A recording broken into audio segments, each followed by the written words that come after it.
Assalamualaikum warahmatullahi wabarakatuh. Selamat datang kembali di channel kami.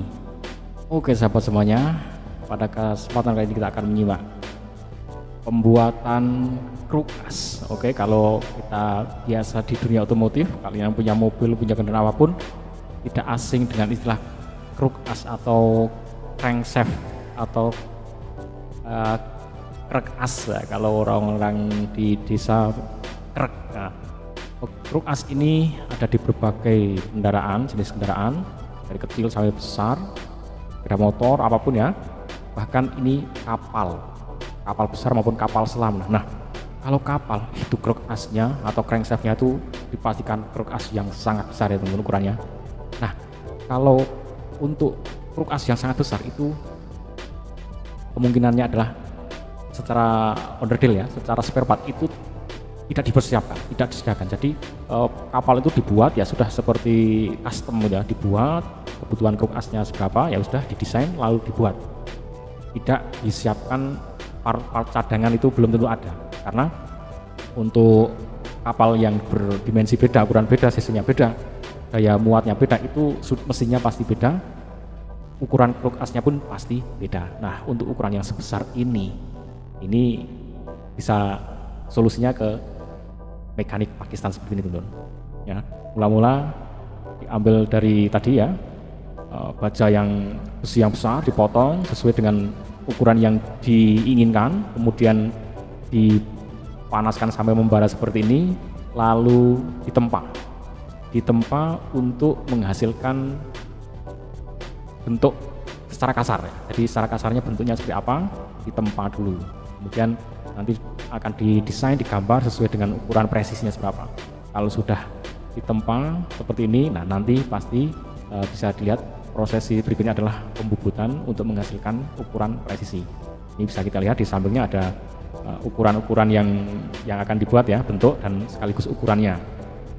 Nah, ini kerjasama beberapa orang karena memang besar ya. Oke, luar biasa. Dan ini handmade. Di sini apapun bisa dibuat ya teman-teman. Jadi kalau ini bisa menjadi wacana ya, bisa menjadi gambaran bagi kalau kalian punya usaha yang sangat besar di permesinan, mengalami kesulitan dalam pencarian spare part ya, apalagi kalau spare part itu spare part yang sangat besar seperti ini, langka, kalau mau beli kemana nggak ada, ya mungkin bisa ya pesan ke produsen pembuatnya tadi. Misalkan kapal itu dibuat di Jerman atau di Amerika ya, bisa menghubungi produsennya, kemudian untuk dibuatkan ulang spare part yang rusak tadi, contohnya seperti ini. Tapi kalau itu susah ditempuh maka bisa seperti ini. Dan ini dipastikan besi yang sangat keras ya teman-teman, karena sudah melalui proses pembakaran yang sampai membara seperti itu. Jadi ini sudah sangat keras ya, si besi ini. Oke, setelah ditempa diperolehlah bentuk kasar seperti ini ya. Ini sudah bisa dilihat bahwa nanti yang tengah itu nanti yang akan menjadi poros-poros ingkolnya. Luar biasa. Bengkelnya pun bengkel yang tampilannya bener-bener bengkel seperti tradisional ya teman-teman. Tapi alatnya cukup ya mumpuni ya, apa yang dibutuhkan di bengkel ini semuanya ada. Untuk pembakarannya, untuk pembubutannya seperti ini, untuk alat tempanya yang besar ya, itu semuanya ada. Jadi ini walaupun bentuknya kayak gini ya, memang ini kalau dibuat bersih nggak bisa ya teman-teman. Kalau bengkel seperti ini dibuat bersih itu nggak bisa, memang dia akan terus beroperasi dengan banyak asap, banyak dan sebagainya. Nah, ini ternyata ini dibutuhkan panjang ya, kruk asnya ini kan panjang, ada beberapa titik ya, sehingga harus disambung dia. Nah, penyambungannya ini yang unik teman-teman. Jadi dia harus dibikinkan lubang di tengahnya, kemudian nanti baru dilas ya. Kita lihat penyambungan yang luar biasa seperti ini. Nggak cukup asal dilas, karena ini benda yang berada di dalam mesin, kemudian dia bekerja berat, kalau sampai patah ya fatal. ya, harus menurunkan mesin yang sekian besar, sekian berat, itu sangat fatal. Maka kalau mau melakukan penyambungan di sini pun harus sebaik mungkin, sekuat mungkin. Ini sudah dimulai proses pembubutannya.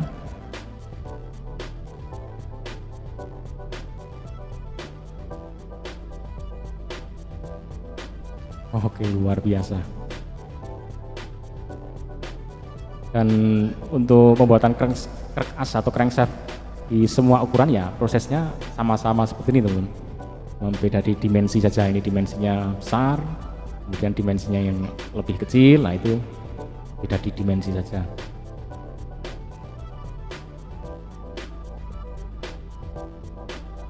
Ada kalau crank as yang dibuat untuk mesin-mesin kendaraan ya, misalkan mobil yang diproduksi massal, itu untuk crank as-nya itu sudah dibuat cetakan teman-teman. Jadi sekali geprek ya, prek itu sudah membentuk crank as yang secara kasar. Jadi sudah tidak melalui proses pembubutan yang seperti ini. Kalau ini kan benar-benar membentuk dari nol ya, dari besi yang masih berbentuk lingkaran. Tapi kalau untuk kendaraan yang skala besar itu mereka sudah buatkan cetakannya, sehingga untuk pembubutannya itu tinggal pembubutan ringan, hanya membuat presisi dari bentuk itu. Kalau ini nggak cuma buat presisi, tapi benar-benar membuat bentuknya itu sendiri dari nol. Ini amazing ya.